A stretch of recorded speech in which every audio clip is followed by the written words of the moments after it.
Just a friendly reminder that the opinions expressed on this show are not worth a Canadian penny, so disregard anything you hear that might get anyone in trouble. And despite some of the great ideas you may hear, don't try them at home. Go to a friend's house instead. It's time to get a gun. That's what I've been thinking. Well, I could afford one. And if I did just a little less drinking, time to put something between me and the sun. When the talking is over, it's time to get a gun. Hey everybody, welcome to Slamfire Radio for June 4th, 2020. I'm one of your hosts, Kelly Lynn. I'm Adriel. I'm Trevor. And I'm Random Dave. And this I'm is Gallen. I'm back again. I made the mistake of thinking I had to cue Gallen. I know better. I don't know Gallen. I'm sorry. I should know you're practically a professional at this now. He is. He's got a mute button, Look at everything. that setup. It's the trick. Yeah. You hit the mute button. Street cred. Yeah, it's a quiet mute button too. Impressive. it is. Yeah, you don't hear the click in the line. Yeah. Well, Only the finest here. we've got a lot of people on tonight, so what we're going to do is we're going to get quickly into what we did in guns. What episode Yes. are we on? Oh, yeah. You know what? No freaking idea. What are we on? 357 Episode Magnum. 357 Magnum. Yeah. Oh, we're on 357 Magnum. Hello. Last week was 9mm. This week is 357 Magnum. Oh, yeah, that's right. I put a blurb in there and everything. The lead host should read it. Well, I didn't have my show notes up, and so there. Why would you? You're only the lead host. I wasn't up until 2 minutes ago. Yeah, you were. And you tried to give it away. You screwed it up. And then, Okay, you know I effed what? it up, so Yeah. 357 Run this Magnum. Hey, it's a cartridge or 357 something. Magnum. Shoot it. Pew, pew. Yeah. You got one of those, Trevor. So you guys I all think one of got. those too. Yeah. Let's see your 357 Magnums. It's kind of a personal thing to say, isn't it? Well, I yeah, like but 357 because you can shoot 38. yeah, you can. Yeah. Speaking of That's which, the I got a only, bunch of brass for sale because I'm selling this thing. This Oh, is yeah? this is an original 686 from back in the 80s when they first came out. When you open it up, you look at the model number inside. It usually says 686 dash something. No dash on this one. It's old school badassery original. I had one of those with a long barrel. Yeah. This is the minimum Canadian length. Dave, The you've The got some 357 sort of, Magnum was invented by Elmer Keith, by the way, the same guy who invented the 44 Magnum. And was generally an awesome It's in the guy. show If you notes, don't know, but whatever. if you don't know about Elmer Do you Keith, want to be the should show go read about him. host? Lead host? Just awesome. Yeah, sure. Okay. I gotta go and make soup. Okay. Bye. Enjoy. So that's my 357 Magnum. It's a And I rifle. Yeah. Thank it's you, a Trevor. it's a military style assault rifle. I'm so glad you're here. Why don't you join the RCMP and declare this to be an AR-15 variant? Because it's got a magazine and stuff. Yep. Yeah, so this It is a does. buddy of mine died a couple years ago, and I bought this off him just before he passed away. And it's a little Marlin, and it's 357. And I discovered, I can't remember how many rounds fit in the magazine, but if you push really, really hard, you can actually stick another one in there, and then the entire gun is screwed until you disassemble it. Yes, I required think that rules. happened at some kind of competition or something, didn't it? It did. It was I decided I was going to shoot one of my vintage CQB matches, and Nice. I decided to shoot this, and I should have just stuck with not this. I love those. I'm a I wanted mag one. guy. I've never been able to figure it out to get one, either when one comes up I don't have the money or it's always bad timing, but I've always wanted one. Not necessarily the Marlin, but I rather like the Marlin. I've had a few of them. I had a 44 back in the day, and the 44 was a blast. Man, that thing just destroyed paint cans and deer. the more I'm into this, the more of appreciation I've developed for the Marlin lever action rifles. Actually, I've worked on both Winchesters and Marlins at the shop, and the Marlin is superior. I think it's 36, Marlin 36. Mm-hmm. And 336. 336. There you go. Yep. And those will take and cycle 38 specials as well, won't they, Dave? It will, yeah. Cool. Yeah, this guy's an 1894 CS, and there's a reason they've been making them for that long, because they work really well. And I was actually very surprised with the lever gun when I took it apart, because you kind of look at the way they work and stuff, and they look like they're super complicated. And you take them apart, and they're really not that complicated. It's pretty simple. Unlike the 94. Anybody else have a 357 gun they want to show before I cover this little blurb here about 357 Magnum? I don't know. I prefer modern firearms, so I don't really All have right, anything then just be to quiet. say. Sit there. So the 357 Smith & Wesson Magnum, or the 9x33 MMR, or simply 357 Magnum, obviously a smokeless powder cartridge, the 357 inch or 9.07 millimeter bullet diameter, was created, as I said, by Elmer Keith and somebody by the name of Philip B. Sharp and Douglas B. Wesson. What Wesson could that be? B. Sharp, really? Yeah, B. Sharp, yeah. B. Sharp and B. Wesson of the firearms manufacturer Smith & Wesson and Winchester. It's based on the Smith & Wesson's earlier 38 special cartridge. The 357 Magnum cartridge was introduced in 34. And it has been used since. It has since become widespread. The cartridge started the Magnum era of handgun ammunition. At the time, it was the most powerful handgun in the world and could blow your head clean off. Not really, but it. Lucky punk. Yeah, it was when it was out. It was the most powerful handgun cartridge available, and General Patton carried a single shot or single action 357 Magnum in a holster during the war. Good for him. So, yeah, and several divisions of infantry and armor. yes, he also carried those as well. Those were slightly more effective. What we did this week in guns is brought to you by the Calgary Shooting Center, Canada's premier firearms retailer. And this week they have Winchester Wildcat 22s on for 379 Canadian pesos. They're an interesting little rifle, synthetic stock, kind of skeletonized. It's not a pistol grip, but it's got a lot of angle there on that grip, kind of very similar to the angle of a Pitcher and Magpul X22 stock. Kind of has that kind of ergonomics to the grip. It's got an integrated rail on the receiver and a version of like tech sights or peep sights. Anyway, it's a neat 22 from Winchester and super cheap. 309. Super light too. Like these are really lightweight. We got two different prices here. You got $379 in the notes and $309 on CGN. So I'm going to go with the $309 because it's more better. $309. That's a really good price. Yeah. I mean, have you messed with one of these things, Adriel? What's that? Have you reviewed one of these things or messed with one of them? No, but I think I should because at $309, that's like really affordable. Why not? Yeah, It really is. 4 It looks pounds, like 0 ounces. Check that weight out. That's excellent. Nothing. Yep. That's cool. Magazine. What's the magazine story on this thing? I thought it's like a 10-round rotary. 10-round rotary detachable? Yep.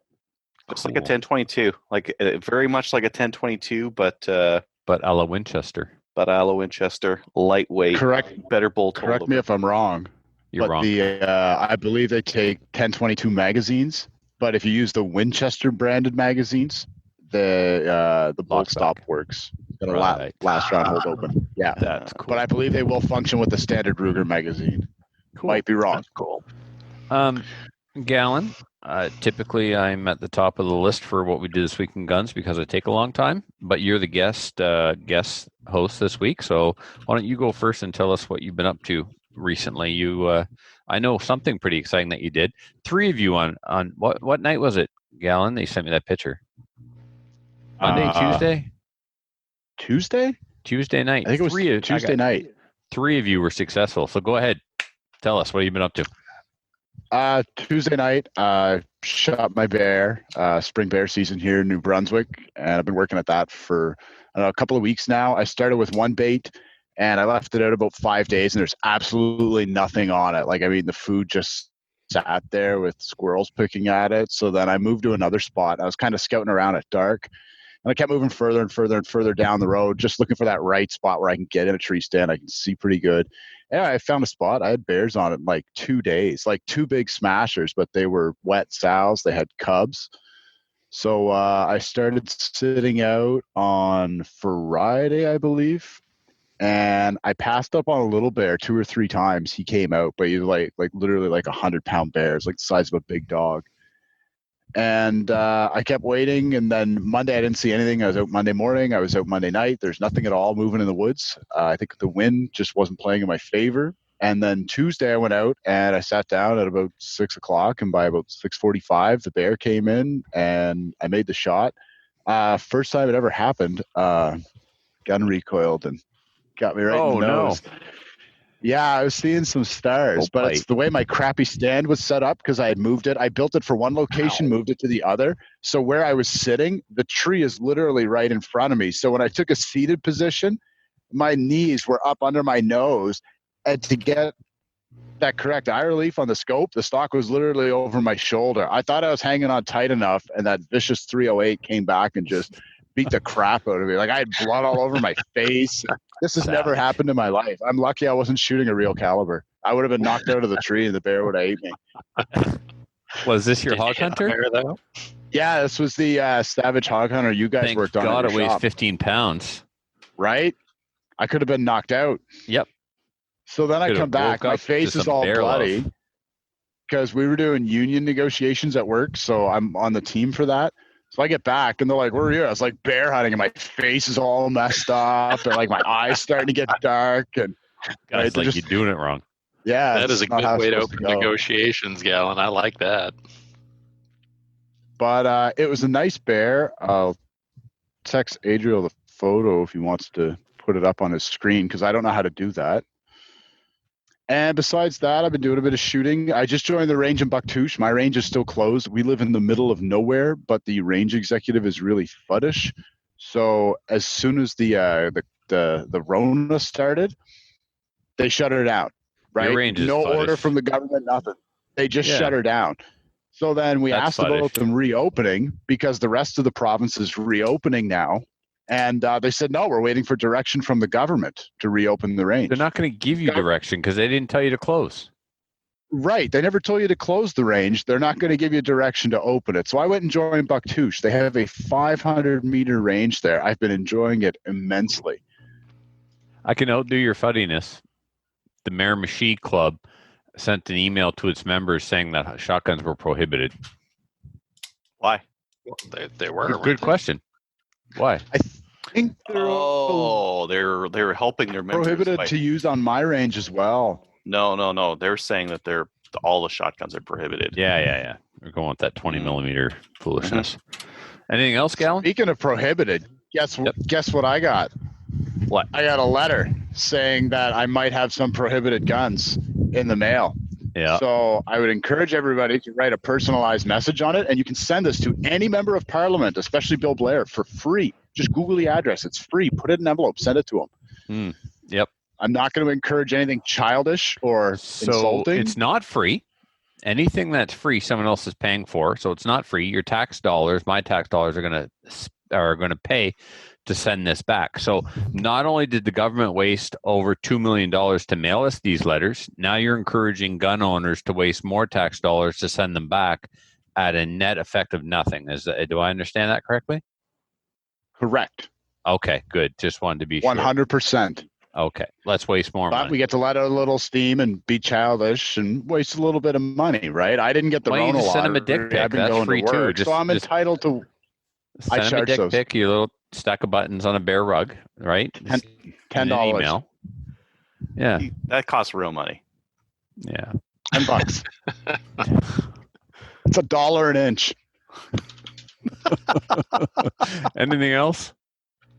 Is that U.S. or Canadian? No. That's all I got going on. All right, cool. I had a pretty good week gun-wise. I got out with other Trevor to help him recover his bear. He popped it with a 30-06 and double lunged it, dropped right where it stood. Medium-ish boar, probably a couple of years old. I'm looking forward to eating it. This should be fun and tasty. And my latest prohibited weight, no, they're not prohibited because you can still buy them. My latest firearm ride from the Calgary Shooting Center. If you don't shop there, you are a communist. So this is the 590 retrograde. It's very similar to the style of shotgun that I made when I restored a 870 Wingmaster to make it look like a police clone. I did that last winter, the winter before. So it's kind of the same idea as that 870 police shotgun, but this is the Mossberg version. So it's $590. Two things. It's not an A1. The A1 has the aluminum trigger guard. This is just a regular $590, so it has a plastic trigger guard. Saw a couple of different versions of this online. This is the version I was hoping for. I actually saw a version of this with sights, and I saw a version of this with a heat shield. I didn't want any of that. I wanted that old school police shotgun look, and this absolutely has that. It's got a short 18.5 barrel. The magazine tube goes almost all the way to the barrel.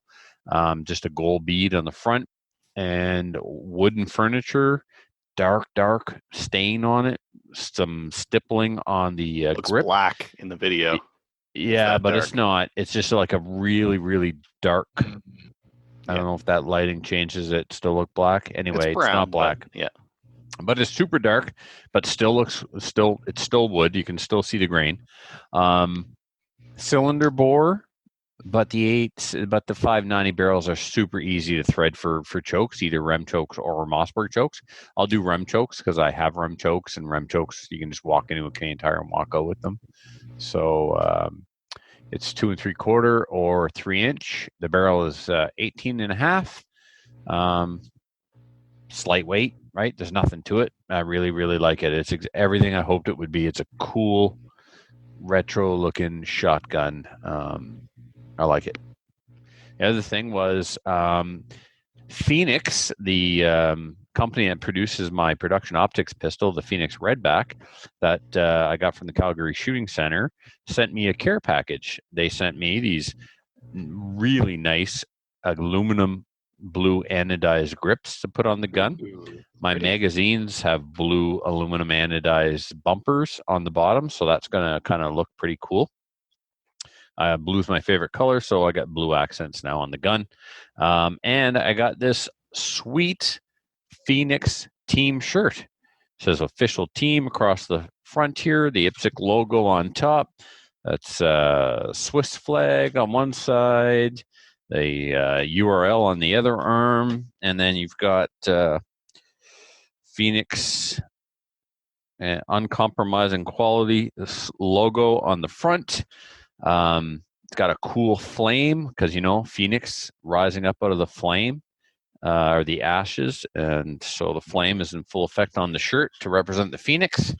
And man, excited to have the Phoenix team shirt, and I've got 2 matches coming up, one in June and one in July. So I'm really looking forward to getting out and getting my IPSC game on.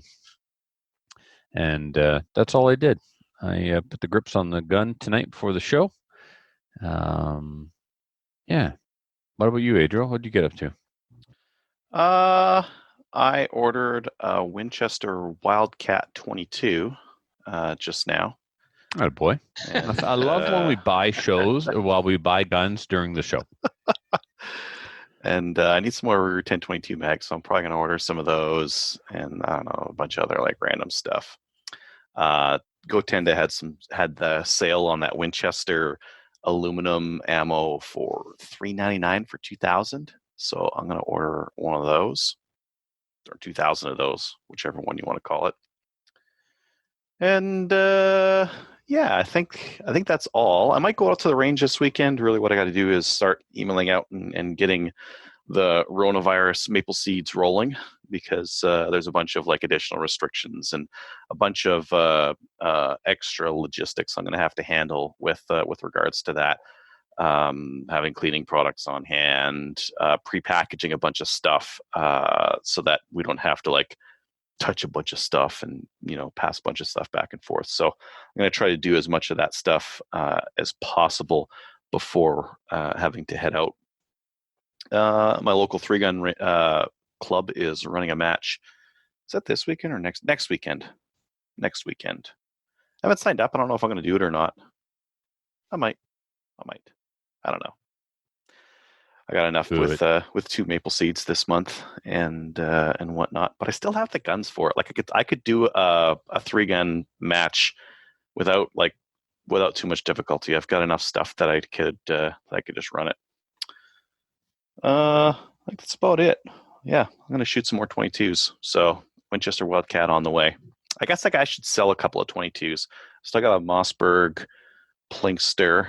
I had been holding off gun sales for a little bit because right now, in order to mail a gun, you have to mail it. What's the one? Age verification, some stupid thing, because they don't do signature verification. So you have to give them some other thing to do, and they'll do that. You know the way around this?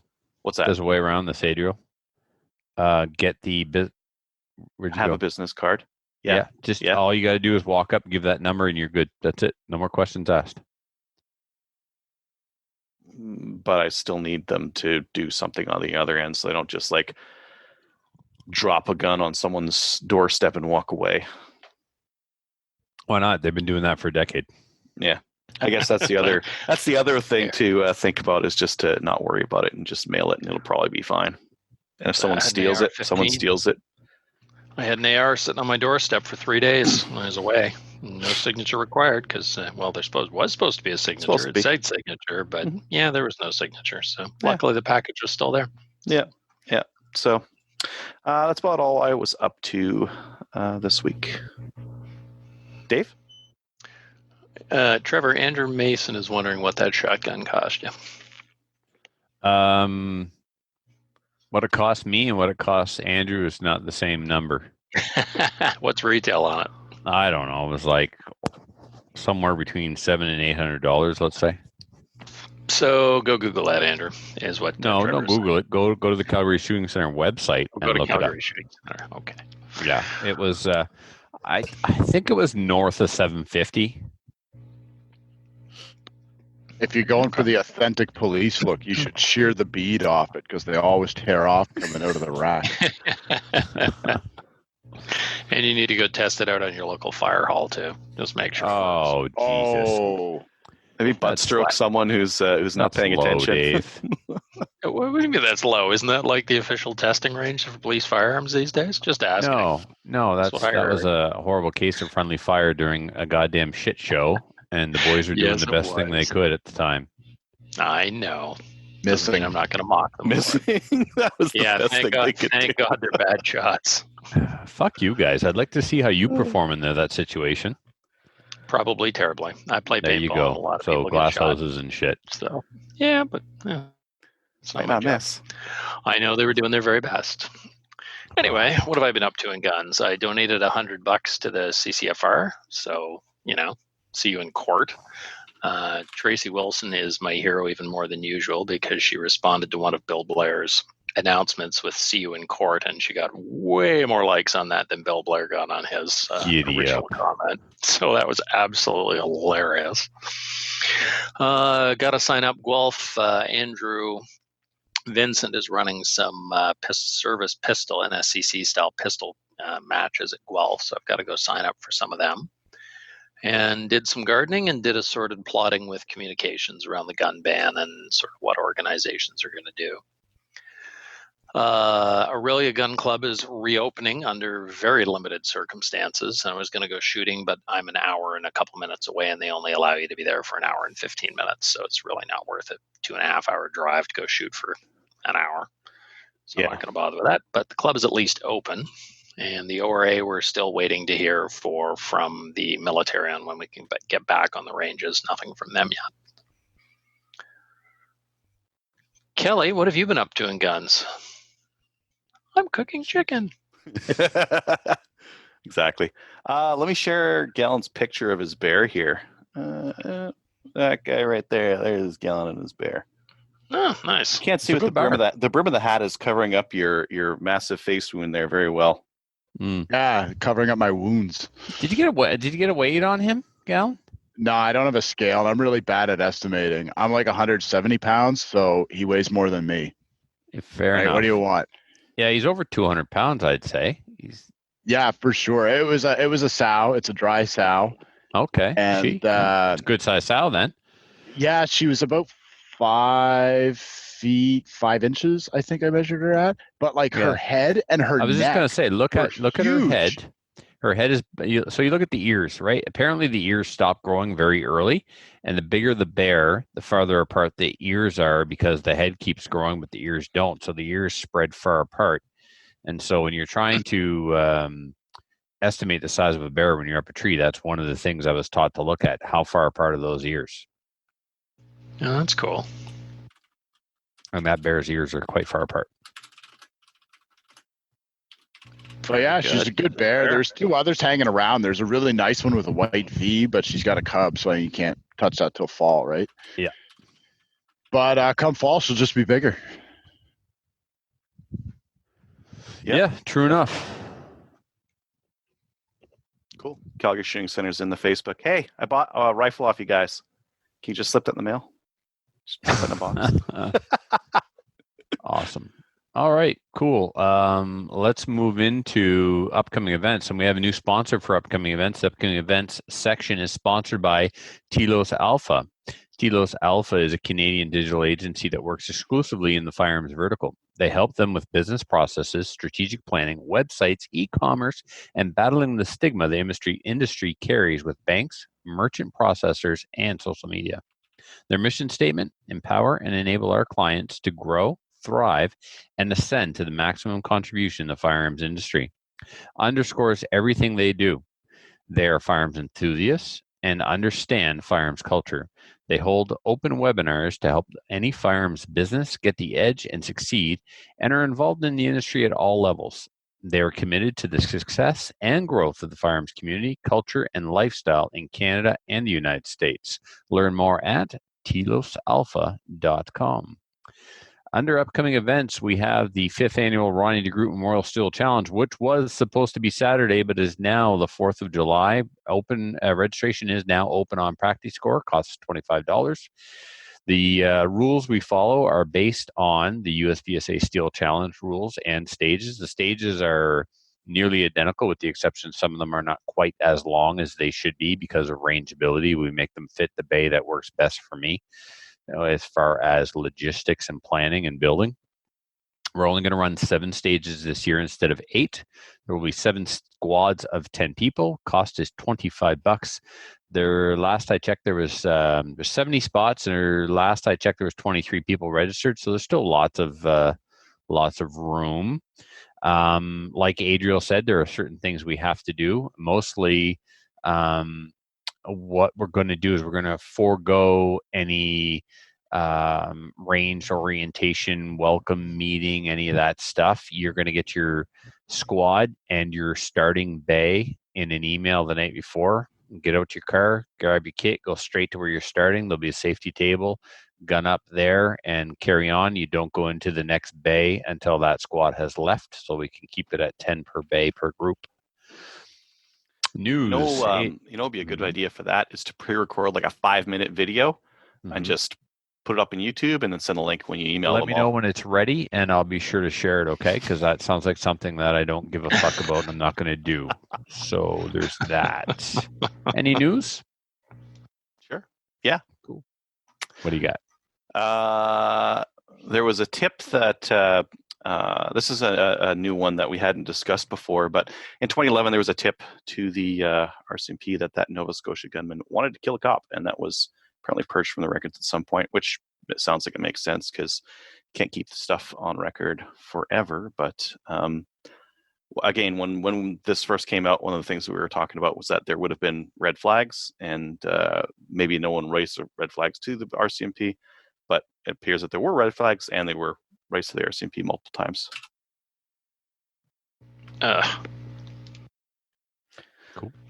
Any other news there was items? a post from CBC today on that as well, that they finally said, oh yeah, all 5 of his firearms were illegally acquired.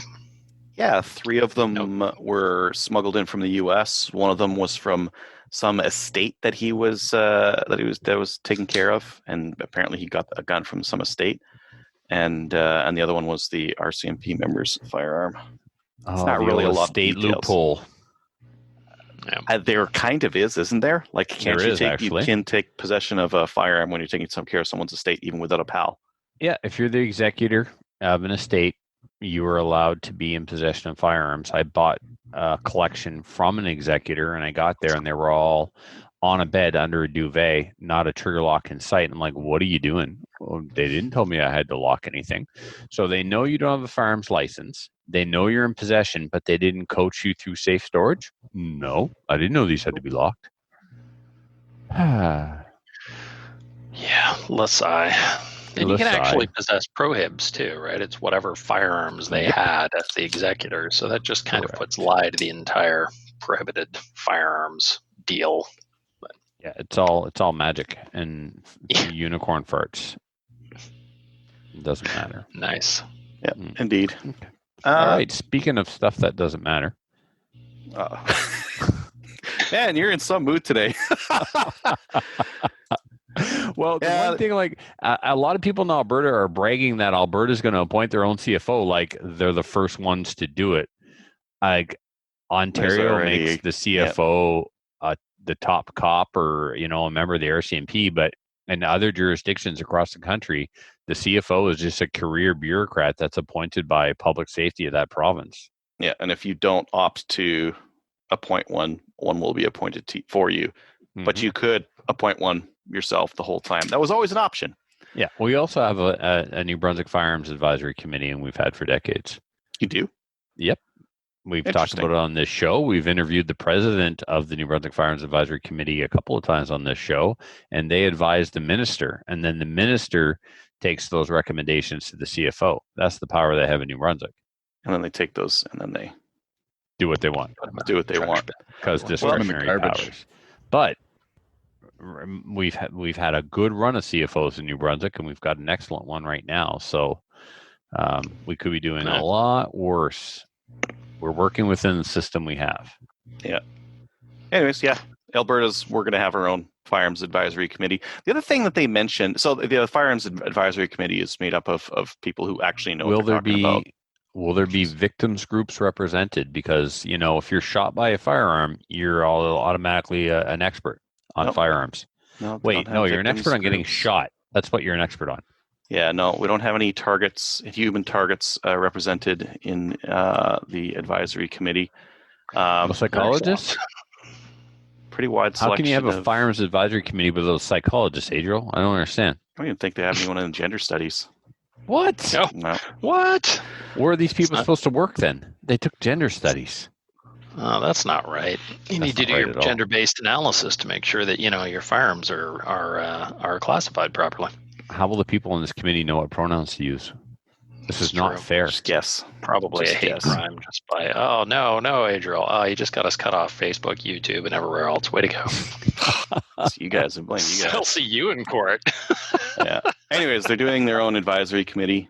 The other thing that they mentioned was that the Calgary police had been doing their own firearms tracing, and that the rest of the province wasn't. The rest of the province was using some centralized RCMP thing, and that was taking 8 months. So they would send in a firearm to say, hey, can you trace this? Tell us what's up with this thing. It would take 8 months. So they're bringing that in province, which sounds very practical.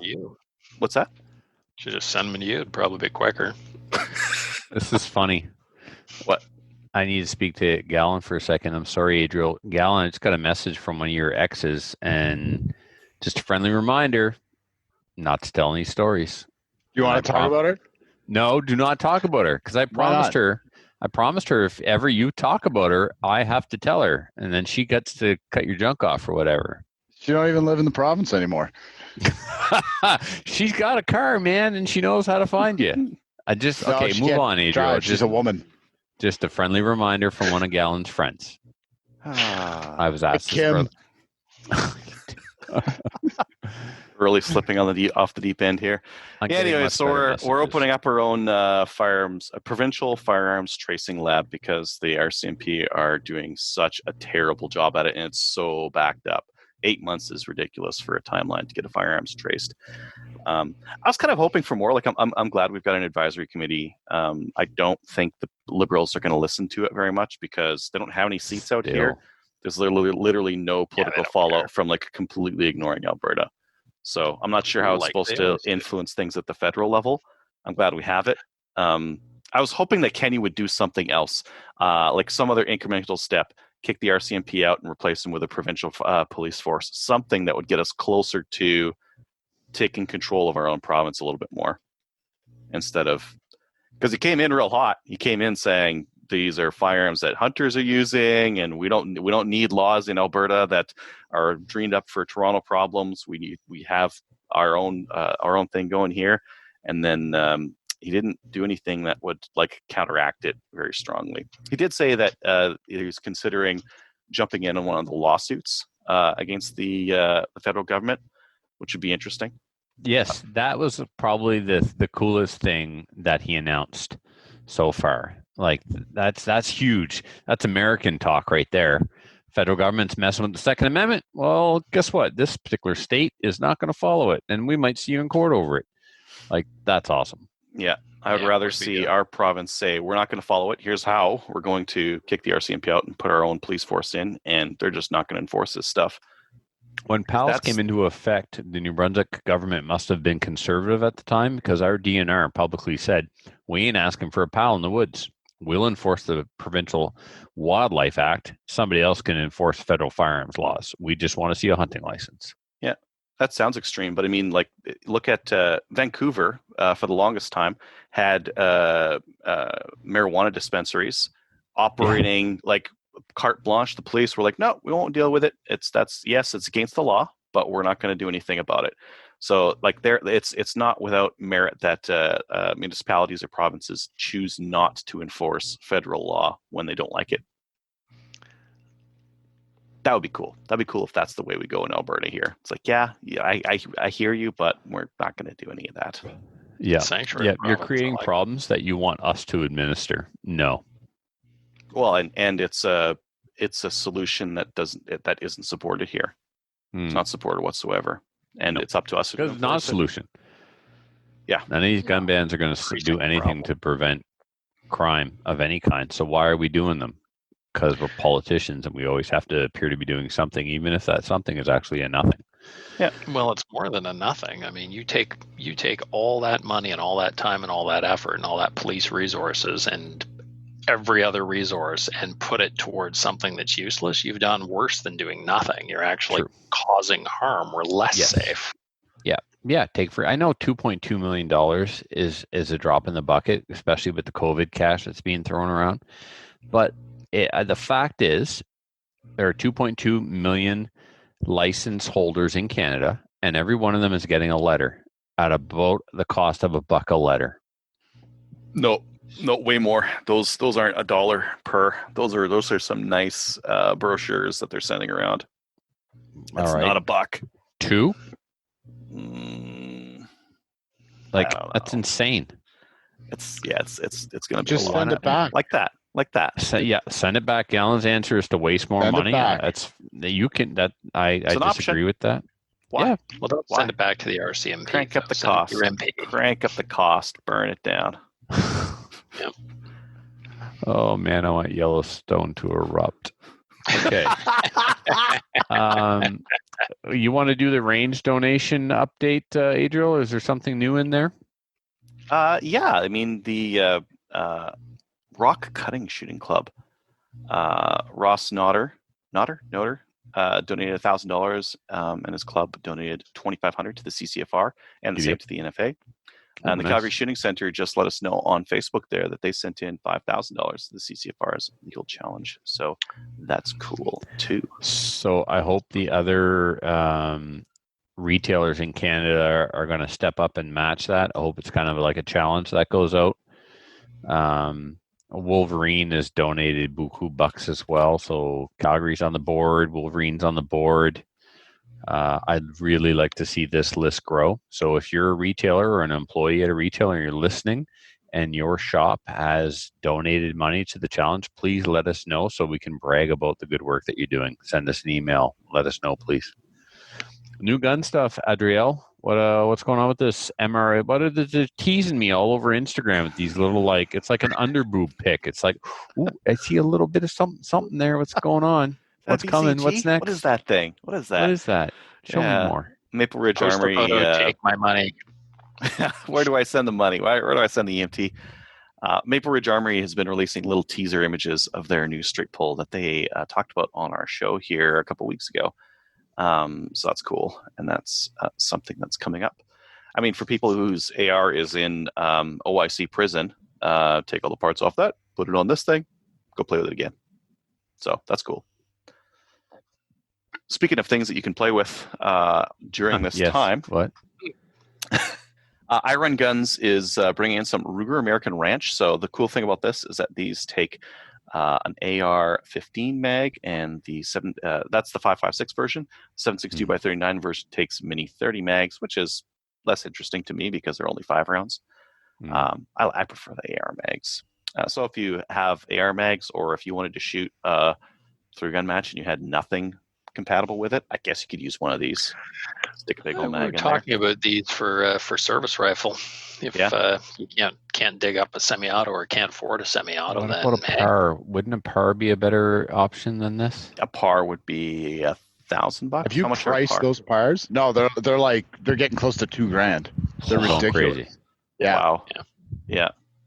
Yeah, they're definitely getting up there. Actually, I wish this was available not on the gray market, because I'm not about the gray market, and I Run Guns is the gray market.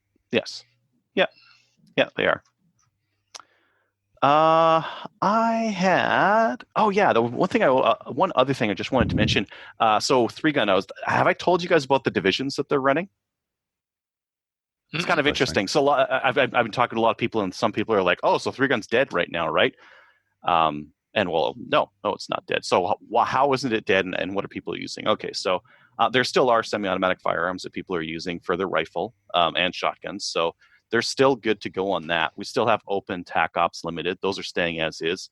Still have ACRs, Tavors, all that kind of stuff.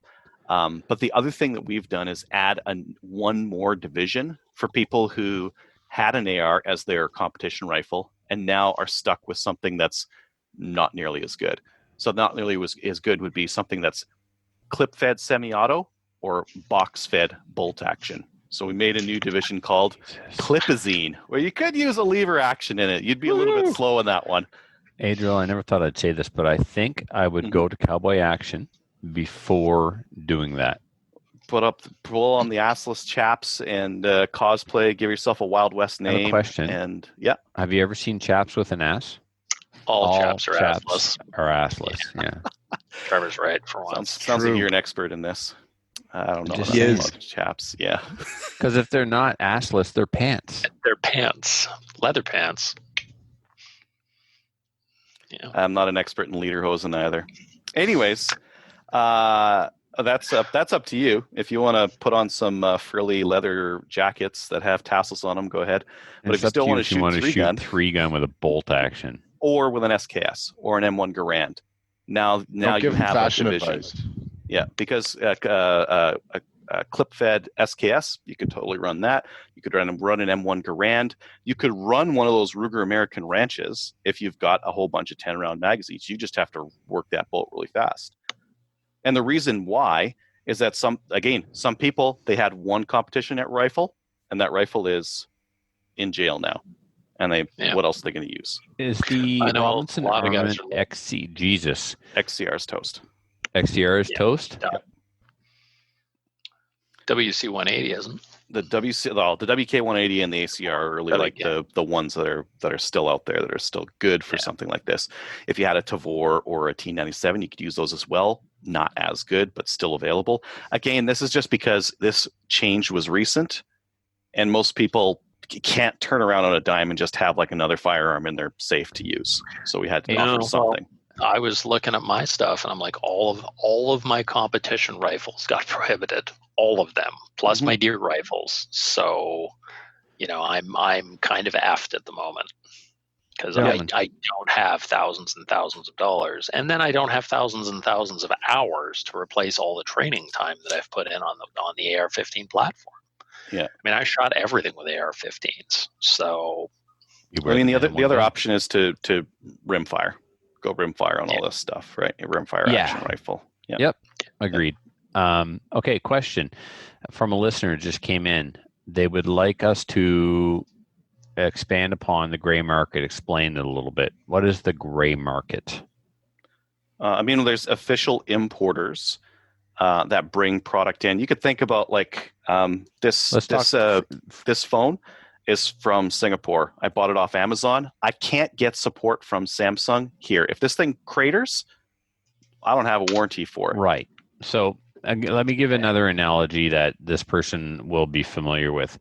Freedom Ventures is the sole importer and distributor for Tanfoglio and STI in Canada. They have a record of every firearm they've imported in the country.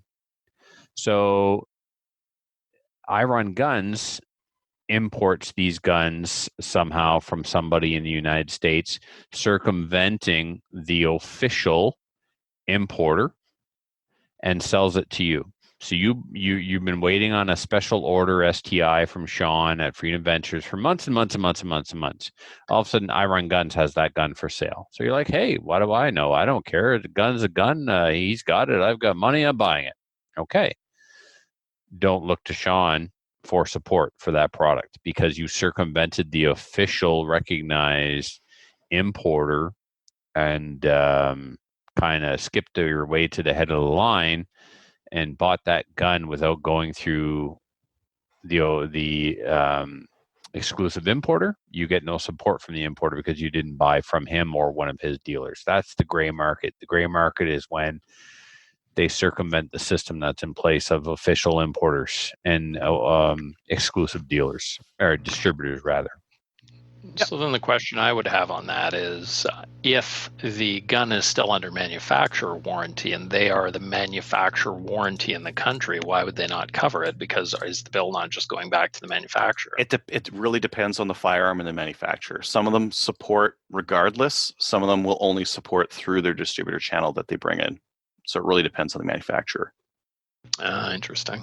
And if the manufacturer warranty, like if I'm Sean Hansen at Freedom Ventures, I'm saying, deal with I Run Guns. You bought it from them. Let them warranty it for you. So, yeah. You know, so that's the gray market. All right. Interesting. Where are we at next? Main topic. All right. So, Gallen, you are the guest for the main topic, and I want to tell you I don't care. I have absolutely no interest in this topic, and I think maybe you would talk this over with Kelly, but Kelly got mad at me and left or whatever. So anybody want to talk to Gallen about politics? Because I sure don't. All right, I'm just going to sum it up for everybody because Trevor doesn't want to talk about it. Trevor is so disinterested in this. I got a hold of him a couple of weeks ago, and I said, hey, no, this isn't about me or my level of interest. This is it's my show now. My show. So I got a hold of him a couple of weeks ago, and I said, Trevor, we should talk about the CPC leadership. And he's like, Ruger PCC stuck, and you're not that good. And a whole bunch of other guys are going to come out, and they're going to take you. What are you talking about besides insulting me? It was like 5:30 in the morning. I hadn't had a coffee yet, and I read the text quickly. I thought you were going on about getting on a PCC team again. No, here to talk politics. My show. Please be quiet. Play with your gun.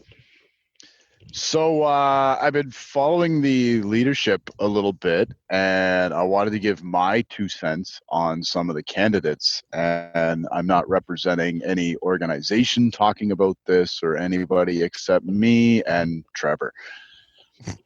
So the 4 candidates right now, we have McKay, and we've got Sloan and Lewis and O'Neill.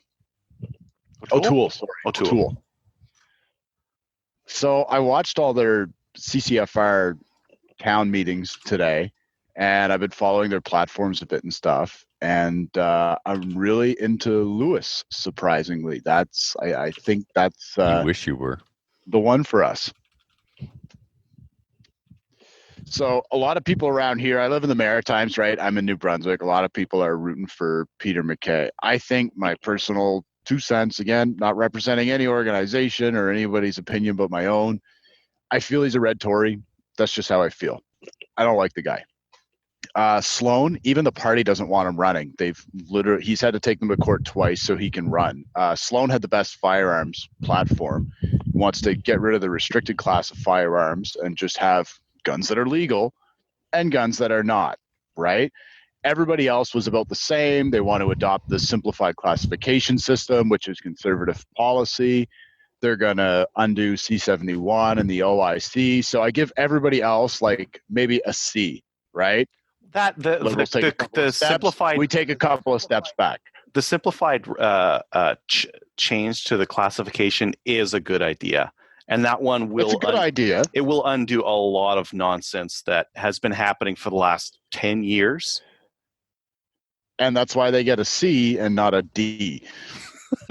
Right? I just feel like it's a common sense move, right? It's like scrapping the gun registry. That was awesome, but it was not a huge step forward. It's not like we suddenly started issuing permits to defend yourself or legalizing a whole classification of guns we didn't previously have access to, or doing away with magazine.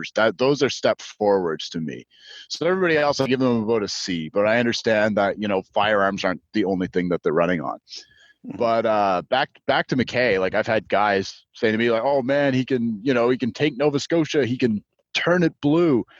Nova Scotia's like 15 seats federally. Who cares, right? I'm not being a dick. Nobody gives a shit about Nova Scotia federally. They're not relevant. Nobody in the Maritimes is relevant in federal politics, right? It's Upper Canada, it's Toronto, Gatineau, Ottawa, Montreal. These are the areas that make or break elections for you. So I like O'Toole. I think he's a no-nonsense guy. He runs in the Toronto area. But my big issue with O'Toole and lesser McKay is that how are they that different from Scheer, right? You might take the leadership. He's a popular candidate. I think O'Toole's a good guy. But as soon as he gets the leadership, all the media is going to ignore him, just like they did Scheer. They're going to find some soundbite from 30 years ago where he goes, yeah, personally, I don't like abortion or something. And they're going to just, land base the guy over it. So it's not going to be any different than Scheer because he's a white Irish guy and nobody cares, right? This is where Lewis comes in, and I'm not going to be real PC about it. Like she's a woman of color, right? She's an immigrant. She was born in Haiti, I believe it was, or Jamaica. And she's a lawyer. She runs her own firm in Toronto, small business woman. Sorry about the dog barking in the background. I'm outside right now. She has a second degree in environmental science. And if you look at the platform, she's the most conservative of the bunch, like everybody else. And I mean, I'm not beating up on anybody, just giving my own 2 cents, everything I've read here, right? The media's gone around to the candidates and they go, hey, Furlot, are you going to march in the Pride Parade? You go, yeah, I'll put on a dress or whatever it takes. Then they go to the next guy and they're like, hey, how do you feel about that? And they're like, oh, I'll wear red high heels if I have to, right? And they're just trying to appease to a voting demographic that typically doesn't vote conservative, right? If Peter McKay walks downtown Toronto wearing a dress and high heels, it's not going to change anything. These people still traditionally vote to the left, right? The NDP, the Liberals, the Green. So, they went to Lewis and they said, are you going to march in the Pride Parade? Well, I haven't before, right? Nothing against those people. I haven't before. I'm not going to start now just because I'm, running for the leadership. And I'm sitting there going, yeah, like this is what I'm looking for in a leader. But for those demographics, I don't like identity politics. I think that's a pile of bullshit, but it's a reality, right? Here we have a woman who is a person of color, right? It's a female and an immigrant. These are three really, really hard to tap demographics for the conservatives, right? It's traditionally spots that we don't do that well. And just because of who she is, she's going to attract that demographic. We're going to get in on those identity politics. I don't see how McKay or O'Toole or Sloan is going to tap in and appeal to women, people of color, or new Canadians, right? Leslyn Lewis has that going for her. In addition to all that, she has that second degree in environmental science. So when Sox wants to talk about, carbon taxes and everything else, She's not coming in with bullshit. She's actually educated on the subject. She can walk circles around this guy. She's the anti-Trudeau. She's a person of color, a woman, a new immigrant with a degree in the environment, and the most conservative of the bunch. Like, I want to see her run just so lefties' heads explode. So then some other people were saying to me, well, she ran and she didn't win the last election, right? Well, she didn't get a lot of coverage. Obviously, the mainstream media works for the Liberal government, right? They paid them $600 million last year of my money and your money. So they're going to toe the line for whoever's running for the Liberals. But if we get the first real woman leadership running in the CPC besides that disaster Campbell back in the 90s, right, that's going to turn some heads. You can't ignore it. It's going to happen, right? People are going to be looking at this, and a lot of the lefties are going to go, wait a minute, I have to vote for her. That's what they've been telling me for years. This person has value, right? And the Liberals are really worried about running. It would help with a lot of arguments don't have any substance. Like last time around, they got out a shovel and dug up abortion to talk about that as if that's been an issue for the last 15 years here in Canada, which it hasn't. And I think that if you're from a couple of groups that identify as minorities, you can shield yourself a little bit from those kinds of discussions. You can shield yourself from sexism and racism by being a female person of color. So that would help. The other, like some of the other stuff you're mentioning, just not trying the same things over again, would help as well. I see McKay got a photo op of drinking milk to show his subservience to the Canadian milk lobby, which is kind of a stickler for me. But that's what paints him as a red Tory for me, right? The milk cartel, the supply management, is that a conservative idea that we're going to allow this group of overlords in Quebec to dominate the milk industry for the whole There's nothing conservative about that, right? Fuck the milk industry. No. I want to see a real conservative run, right? More libertarian person run would be my preference. But and then people talk about her political experience, which she has none because she had to emigrate here and start her law firm. Gallen, hold on. Sure. We elected a drama teacher. I don't want to ever hear anyone talk about political experience.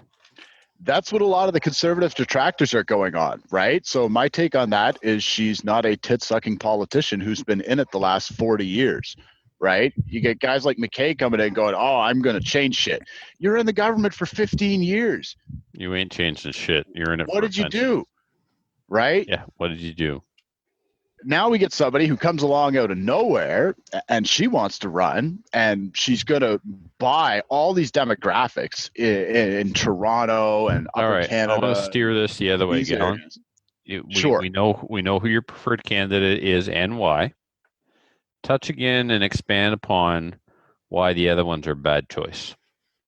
One at a time. Pick one. Or I don't know if you've covered it yet, but what's her firearms policy, or what's her firearms platform? She's going to repeal the OIC, adopt the simplified classification system. Right? It was the same as McKay and O'Toole, basically, in a nutshell. Right? Okay. I think they're all reading from the same book there. Yeah. And Lewis that was written for them Lewis doesn't have a PAL. She was in the course for it in December. And then because of the leadership and stuff, she had to cancel taking her PAL course, but she's on the short list to get into it as soon as the course is open back up in Ontario.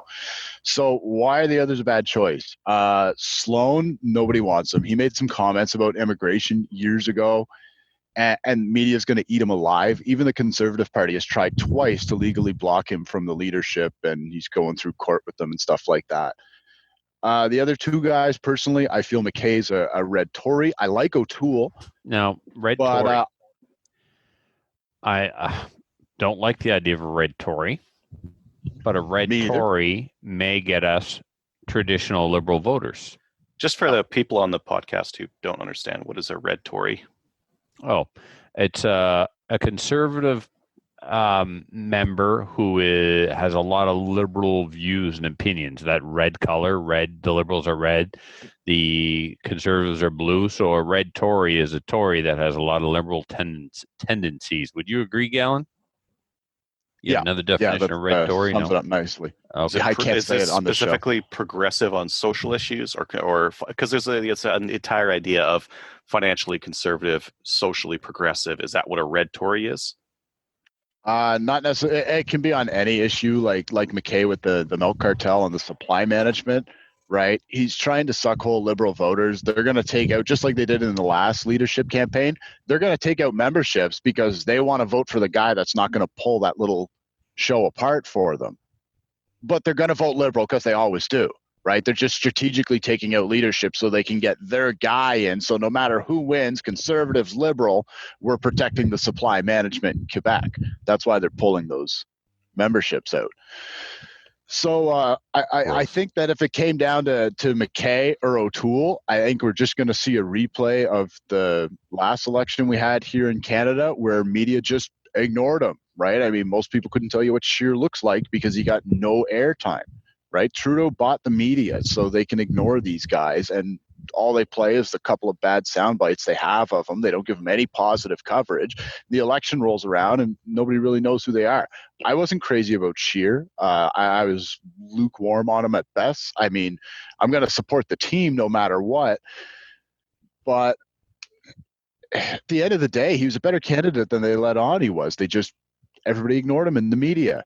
And then another move I have been liking by the Conservatives is a lot of them refuse to sit down with rebel media, right? And they've got a bit of a reputation and stuff, but you don't refuse any positive PR, right? If rebel media is going to spin the Conservatives as something positive, right? Sit down with them. And when Trudeau and the free shit army start yelling and screaming that, oh my God, they're Nazi radio, like, you just blow them off, right? That's it, right?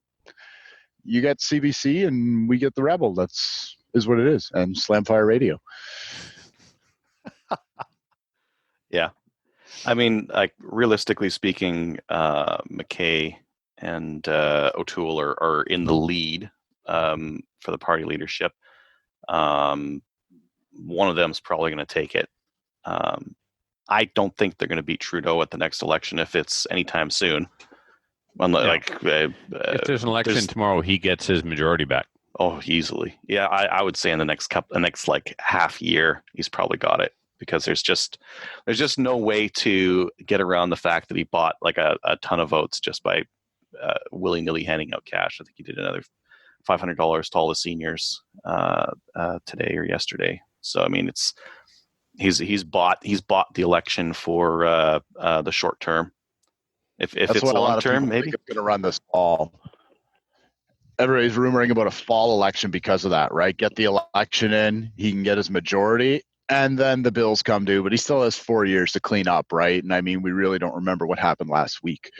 So I think this is why it's important that we try a different candidate, right? We need a different strategy. We got more votes, but just the way the seats fall, the Liberals still took the government in the last election. So I think if we had a good rounded candidate and we can tap into some new demographics, importantly, tap into some new demographics, I think we'd have a good shot at this election. Yeah. I mean, like, the only reason I care is I just want the party that won't screw with the gun things. And the Conservatives are the only party that won't. Every other party has some sort of anti-gun platform. The NDP, the Greens, the Liberals. The NDPs might be convinced to change that if enough of their membership told them to. I don't think the Liberals ever will. It's just part of their playbook. Their playbook includes gun control, and it will until they're not a party anymore. Cool. Anywho. Anything else, Gallen, on this topic, which you did a really excellent job with, by the way. Thank you for wanting to come on and talk about it. I'm not big on the politics or whatever, but you can't talk guns without talking politics. That's just the way it is, and you did do a good job. Anything else to add? I think it's important. It's too late now if you're not a member of the Conservative Party already. I took out a membership, so I can. Did you hear anything? Like I went to the website and I joined, and it was like 5 years for $50, and I sent them my money, and I ain't heard nothing. I'm glad they're not calling me, but I was getting some drop emails from the candidate that I signed up through, and I was just like, junk folder these, right? I want to read their platforms. I want to watch the CCFR town halls. But yeah, I'm tired of getting an email every second day going, give me some money, give me some haven't results. gotten that. Right? Weird. Give me results. I'll give you some money, right? I paid my $15, and that's all you're getting out of me until I see some real changes at the federal level in the gun laws. Yeah. If I got money to give, it's going to the CCFR for their challenge. Yeah, true story. Yeah. Okay, cool. Well, thank you, Gallen. Let's get into listener feedback, which is brought to us. Anything. I miss your face. Sponsored by Armory DC Gunsmith. Armory DC Gunsmith is a full-service gunsmith who specializes in firearms refinishing. He offers hot blowing, parkerizing, and Cerakote finishes, as well as wood refinishing. Check out his online inventory of new and used guns, firearms, accessories, optics, and more at www.dcgunsmith.ca. You can also follow him on the Facebooks and the Instagram. This first one comes to us from Chris. Hi, looking for another episode of the show. Sorry. Hi, looking forward to another episode of the show. Notice he doesn't say which show. He just kind of left that. He said show. It could be any show. I have a question you may be able to answer. Some provinces announced recently that they plan to have their own firearms officer like Ontario. And they're hyped about it. Okay. Well, every province has a CFO's office, and every province has a CFO that's appointed. Some of them are actually the RCMP, like Ontario, and in other provinces, like New Brunswick, it's a bureaucrat that's appointed, and now Alberta will be going that way as well. So and Saskatchewan. Yeah. I wonder what difference it would make. No difference. They still have to apply the Firearms Act. ATTs might be easier to get, or the other thing that might happen. Easier to get. They're legally obligated to give it to you. So what do you mean on by what easier? time frame? On what time frame? Do they take it by email? Can I just email it and say like, yo, I'm going here? Do I even need to email them? So does a new CFO come into work and say, all right, y'all been dragging your asses about the EMTs on purpose. You need to stop delaying them for the sake of delaying them? Well, they're not really delayed in Alberta. Alberta's been pretty good so far. Right. I think the places where you could make a difference, if you appointed in your CFO and they were quote unquote one of your guys, the differences could be in, hey, do you need a range membership to get your restricted transfers done? Do you need a range membership to get a restricted firearms license? Yeah. Yes. Well, you don't. Not according to the Firearms Act. In Ontario, you don't. And you know why? Because they sued them. Nope. Yes, there was a lawsuit in Ontario on that. So here's I shouldn't have said nope so quickly. Let me tell you the version of this that I am told. Mm-hmm. To have a restricted firearm transfer into your name, you have to be a member of a gun club. Yeah? Mm-hmm. That's not the Firearms Act. John Gould here in New Brunswick sued them and won successfully on a couple of occasions and was able to get restricted firearms transferred in his name without having joined a gun club. Okay? Mm-hmm. It's precedent setting. Other people who sued the CFO have reached out to him for advice and help and all that stuff. He represented himself. He took Doyle to court, Brian Doyle, the former CFO, several times. The reason why he won is because it's not in the Firearms Act. Now, the CFOs have their discretionary powers, and this is one of the things that they all got on board on at one of their CFO meetings is that they're going to require people to be members of gun clubs to get their ATTs. Okay? Now, in Ontario, it's almost impossible to join a gun club. They're all limited in how many members they take, and they're all basically full. So people in Ontario started to join clubs outside of their own province just to check this box and jump through this hoop. Mm-hmm. Silverdale would sell a membership to anyone in the country. It became like a business for them as a means of screwing over the CFO of this stupid policy. And I say good on them. And they put a stop to it and simply said, you don't have to be a member of a gun club. You have to be trying to join one. Now, I don't know what proof they require in Ontario that you're trying to join a gun club, but that's didn't know about the lawsuit, Adriel. That's the version of the story I had. Both, I think, interesting. So, anyway, you can get around it. It's not a guy named Dan took them to court over that in Ontario. His name's Daniel B. And he won against the CFO on that, and that's what changed it. Dan Belosky. Yes. Yeah. Yeah. I mean, the and, other thing you could do is there's a bunch of guys with prohib firearms that can't get an ATT to the range. Maybe they can get ATTs to the range now. Well, they don't need an ATT. The range is attached to their license. It's the short-term ATTs we have to apply for. The long-term ATT to go to the range went away with the prohibs like prohib rifles, prohib pistols. Because as far as I know, the prohib rifles are you can't take those. Prohib rifles don't leave the house. Prohib pistols are covered the same as restricted pistols. So restricted firearms just automatically in your long-term ATT. You're allowed to take them to the range. There's not a special prohib pistol ATT. But there's no way of because your ATT used to say rifle. That's right. Your prohib rifle can never leave the house because there's no. And I'm not talking about the ones that have just been prohibited. The old prohibited ones, yes, like you got some old German submachine. They were never allowed out of the house. It's not since 1995. The ATT that we used to get to go to our own ranges every year before they got rid of them with the Common Sense Firearms Act used to say this ATT is good for all restricted and prohibs. So when we got our long-term ATT attached as a condition of our license, that it included your prohib pistols. Okay, so he continues. He said, so even having own firearms office will not allow a local rule that certainly federal banned firearms are okay in that territory. Talking about provinces and territories have to follow federal firearms rules. That's correct. Mm-hmm. Although I heard a local gun store today that I am wrong. I'm going to read that again. I broke it up in a really weird way. He says, some provinces announced recently that they plan to have their own firearms officer like Ontario. Okay, so again, they already have their own CFO's office. They already all have their own CFOs. And they're hyped about it. I wonder what difference would it make? Zero difference. Provinces and territories have to follow the federal firearms rules, right? Correct.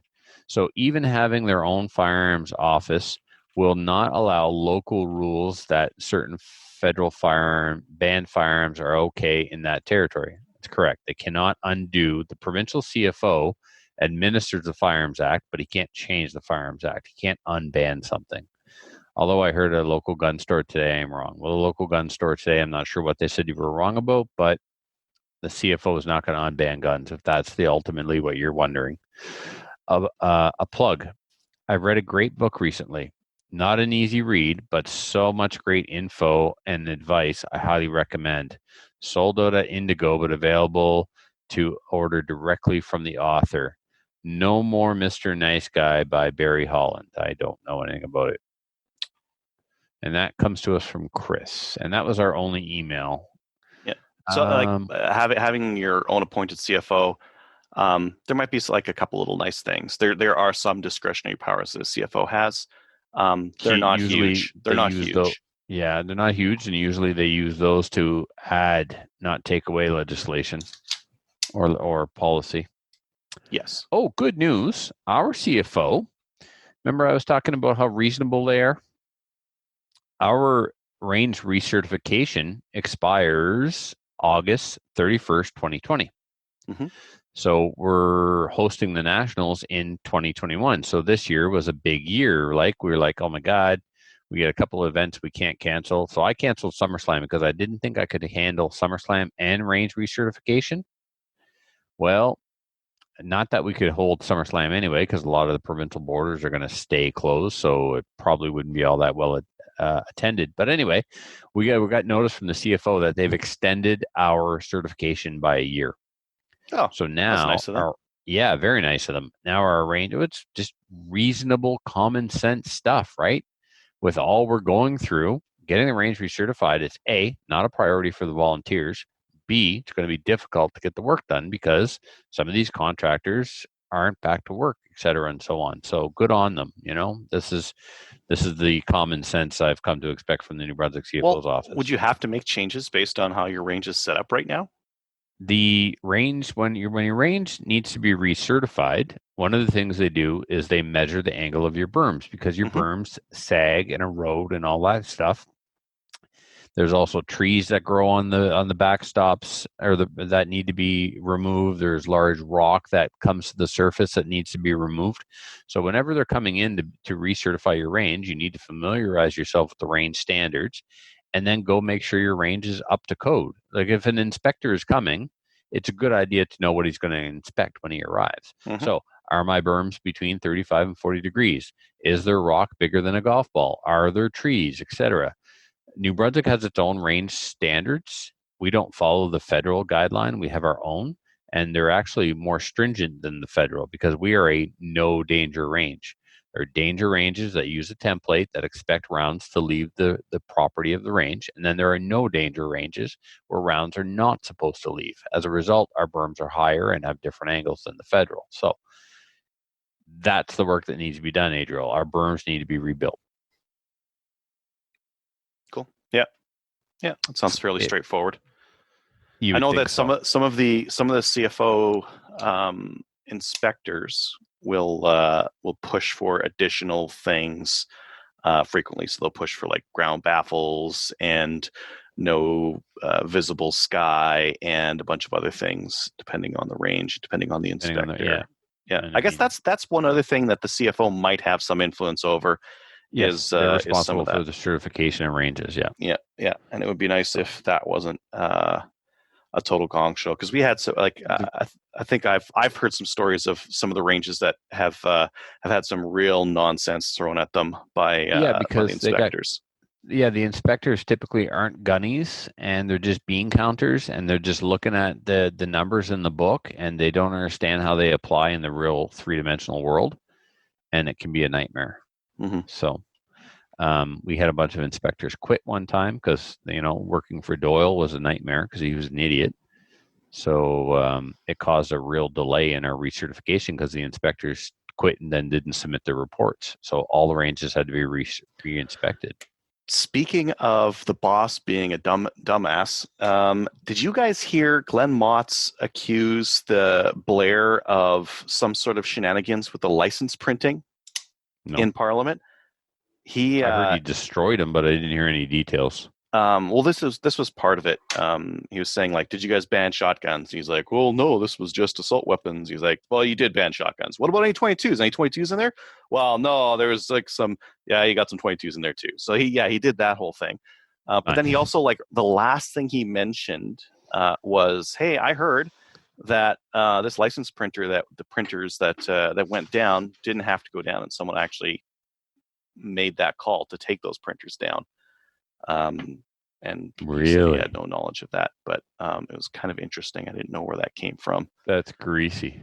Well, so sometimes that happens in like power generation. For example, if the price of power isn't high enough and you're a power generator, you say like, oh, we have to take our power plant down for maintenance and we're going to maintain, and really it just jacks the price of power up because now this isn't in place. So is the RCMP choosing to not print licenses?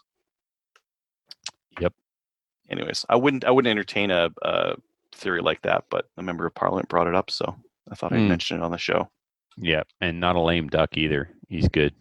Yeah. So, emails. As I said, that was our only email. If you'd like to contribute to the emails next week, you can do so by writing us at slamfireradio@gmail.com. An address so easy, even Gallen can remember it. You guys should ask for more of me. I can come here all the time, but we're gonna have to change the day to Friday or Saturday to fit my schedule. So it is what Gallen, it is. shut up. What's in your rider? Do you have like brown M&Ms, anything like that? Mimosas. Usually. Okay. Yeah, I like mimosas. Mm-hmm. Cigarettes. Menthol, Slims. Preferably menthols. Super Slims. A lot of people really like your flag there. You got the "Don't Tread on Me" goose in the background there. Yeah, love it. That's a Cobra chicken. The Cobra chicken. It's a very angry Cobra chicken. It is. I'd like to finish the show now, if that's okay. Go ahead, Trevor. Go for it. Thank you, gentlemen. Typically, I would have just told you to shut the F up, but I'm trying to be nice. Are you? I already caused one host to quit tonight. I mean, I can't have our guests do the same. Reviews. I wasn't coming on if you didn't have a beard. Man, you look bad. That's fair. That's fair. Hey, look, it only took a week. It's back. Calm down. I know. I like it. You look good. You look fantastic. Thanks, brother. So we got a new Patreon. This is actually a personal friend of mine, somebody that I graduated high school with. Awesome person. Her name is Jessica B, and she is supporting us for $5 a month. That's wicked. And I also enjoy, she'll often send me messages throughout the show, poking fun at me and trying to distract me. It's always good fun. So thanks for listening, Jess, and thanks so much for being a Patreon. If you would like to be as cool as Jessica B, you can do so by going over to Patreon and signing up for as little as $1 a month or 50 BMG a month, whatever. You'll receive some patches and a sticker in the mail, and from time to time bonus content. Another way that you can support us is if you're going to go shop at Cabela's, and you should only after shopping at the Calgary Shooting Center, you can go to Cabela's by visiting the link on our website. So if you go to our website first, find the Cabela's link, click on that, and make a purchase at Cabela's, we get a kickback. So that's awesome. Shoutouts. My first one goes out to the winning team at Phoenix and the staff at the Calgary Shooting Center. Thank you again for making me a staff shooter for you guys and hooking me up with an amazing pistol. And I can't wait to get out and shoot some IPSC matches and represent. And just thanks for all the support. I really appreciate it. And Jeff, of course, right? Oh, that reminds me. Jeff sent me that new sear cage, Adriel. I'm going to test that out. Oh, yeah. See That should be easy. That'll be easy fix. If it's a direct fit, I hope it just drops in. It'll be But if I got to fit it, I It'll got to be fit fine. it. It'll be fine. Totally be fine. Just put it in. Go directly to a match. Don't even test it. No, I don't need to. No. Look at my shirt. This shirt says, I don't Pro. Pro is what the shirt says. test. What about you, Flavor Adriel? is Do you what the have shirt any says. shout-outs?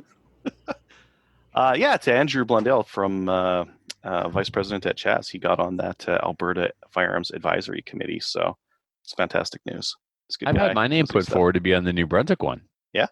Yeah. Chris, former club president, resigned and recommended me for this part of the province because we have regional representation, and they acknowledged the receipt from Chris, and I emailed them about it and stuff, and I ain't heard nothing since, so we shall see.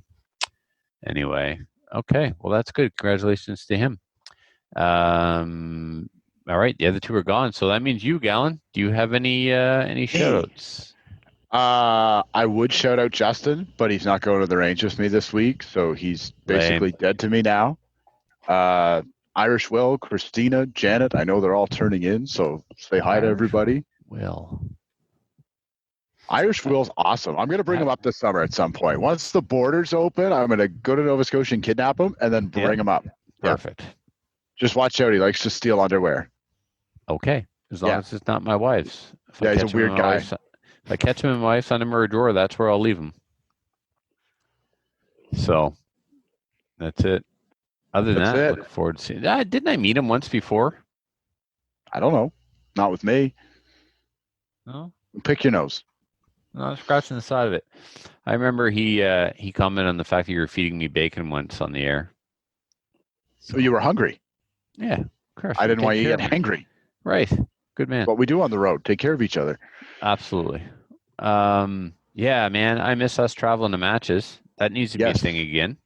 Yeah, well, as soon as you guys can beat the Rona up there, Oh, the no, rest we're of the good. province is fine. We're open You're good now. Yeah. So here's where we're at. There are I thought they 15 had new cases yesterday. Listen, there are 15 active cases, all directly traceable to Dr. Death, right? What an idiot. Because they are. Can I give him a shout out? Because they're all directly traceable to him. And we have 300 people in quarantine. The rest of us are free.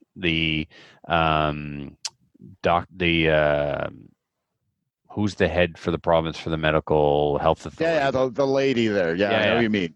She has said, get off. Zone 5 is back. Everybody can come and go now into Zone 5. 3,000 people have been tested. 300 people are in quarantine.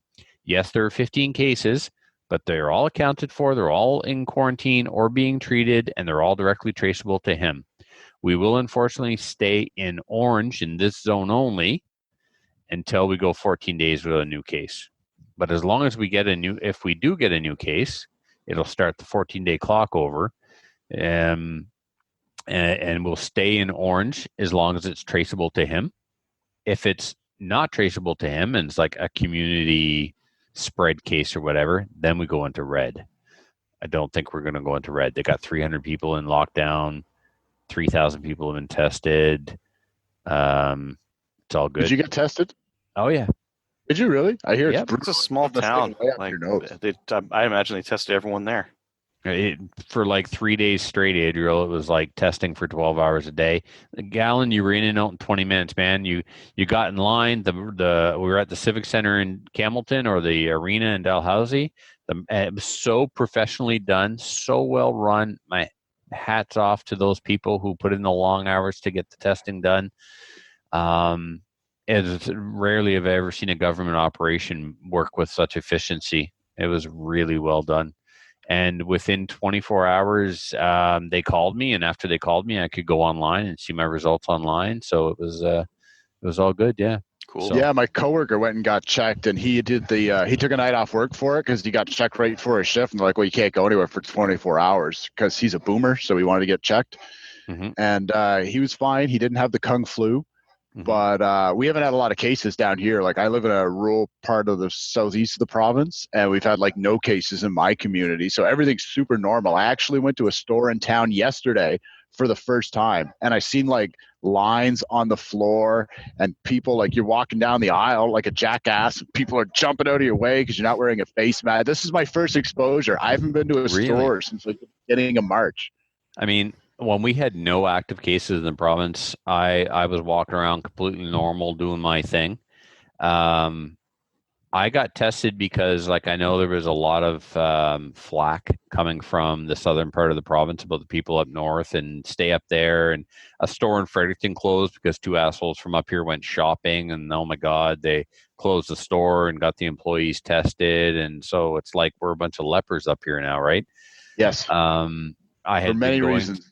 I had been going to the RC track outside of Bathurst a couple of times, so I went and got tested so he would have peace of mind that I didn't drag the COVID to his place, and he went and got tested. And so, but yeah, man, was I ever happy when I was listening to the mayor's press conference last night or the night before when they said, no, we're good to go. We can start traveling again. Yeah, there are cases, but it's all accounted for. It's all under control.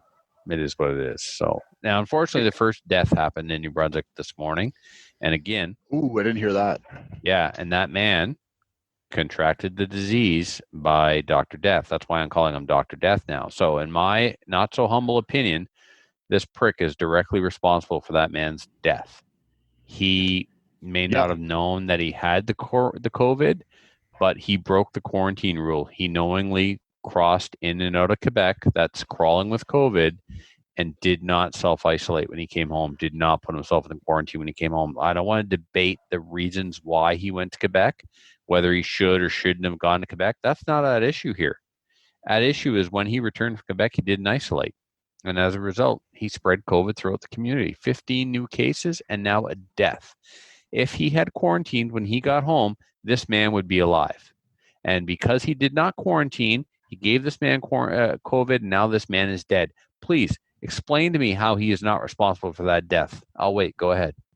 Yeah, no, I totally agree with you. I was talking to somebody about it down here, a local, and I said, like, Matt, like, the province had no cases for almost a month, and then this guy, being a jackass, goes to Quebec, comes back, oh, I'm a doctor, I don't need to isolate, and he goes and he spreads it around, right? If my grandma got it or something, and I have family in Restigouche County, I'd be raging. Like, I'd be crazy mad because literally, like, you gave it to this guy, he gave it to my grandma died, and now I'm pissed off, right? Thankfully, my family's all fine that's in Restigouche County, and most importantly, Trevor's fine. That's why I came on the show tonight, make sure he didn't have the Rona. But man, what a piece of work that guy is. Like, you guys should run him out of town for real. Well, I mean, some of the things that are being said are downright horrible. I said he should be lynched before I knew he was a man of color. So I'll never, ever say that about him again. That was an unintentional faux pas on my part. You never put your foot in your mouth. You never yeah, people are making it about race and the fact that he's an immigrant. I'm like, none of that has anything to do with anything. Oh, by the way, I was interviewed by the New York Times. New York Times was creeping me on Facebook and saw some comments that I made on the Campbellton Community Concerns page. I don't even know what comments or what post I saw, but after they read my post, they sent me a PM and said, hey, I saw your comments on the Campbellton Community Concerns page. Would you like to do an interview? So I did like a 30-minute interview with the New York Times. You didn't mention that. You didn't think that was interesting to mention? No. I just mentioned it. Oh, by the way, I was quoted in the New York Times. But back to this. Back to this. Yeah. 15 cases in sleepy New Brunswick. Yeah. No, back to the sign-off. So, yes. And please be sure to join one of our national firearms associations, such as the CCFR. Be sure to support them in their legal court challenge. We're taking on the government, and the government has unlimited financial resources because they're using our tax dollars to pay for this. So we need to redirect some of our money to the CCFR so we can sue the bastards. Mm-hmm. Be sure to check us out on Gun Owners of Canada, the nicer, friendlier version of CGN.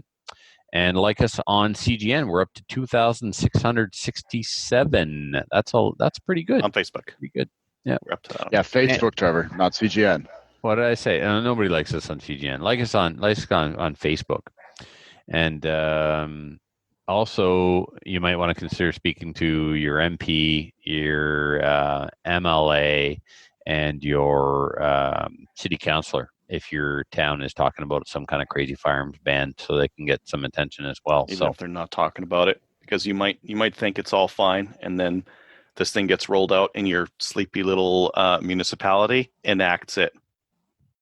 Yep, it's possible.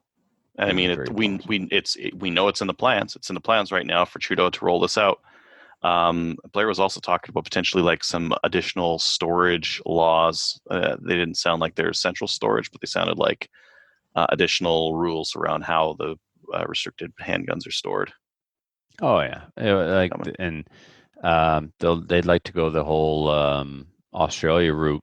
You know, where the gun and the ammo can't be anywhere near each other. The ammo has to be locked up. They find a loose round, you can be charged, et cetera, and so on. So, yeah, they're going for it, man. The sky is actually falling. So, one person. I'm sorry, I keep interrupting the sign off here, but to talk one person that I was talking to was saying, like, you know what? I don't think they'll ever ban everything, because this is their one like key platform piece that they always talk about, gun control.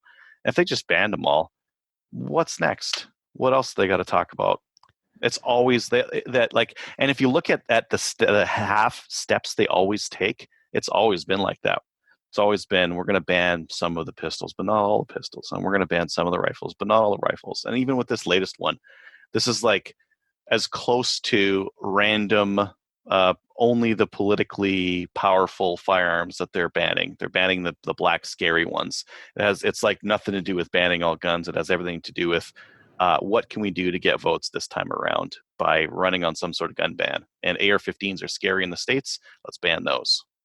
Doesn't have anything to do with like nothing. Yeah. Not a thing. No, yeah. Not a thing. Yeah, I also, before we go, want to let the listeners know we have a microcast coming up on Saturday morning this time. Jordan from the Nighttime podcast has been following the Nova Scotia shooting case very closely. He's put out 3 episodes on the story so far.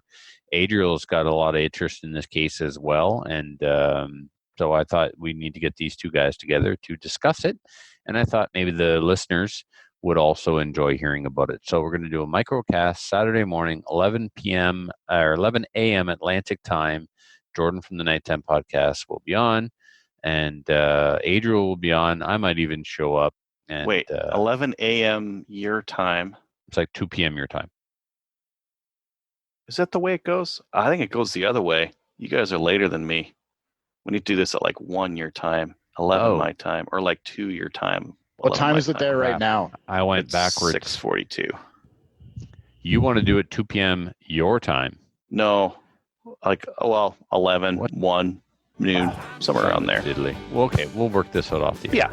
Yeah. All right. See you next week, everybody. So if you have any comments or questions for the show, please send an email to slamfireradio@gmail.com. Now go grab a gun and shoot something. When the talking is over, it's time to get a gun.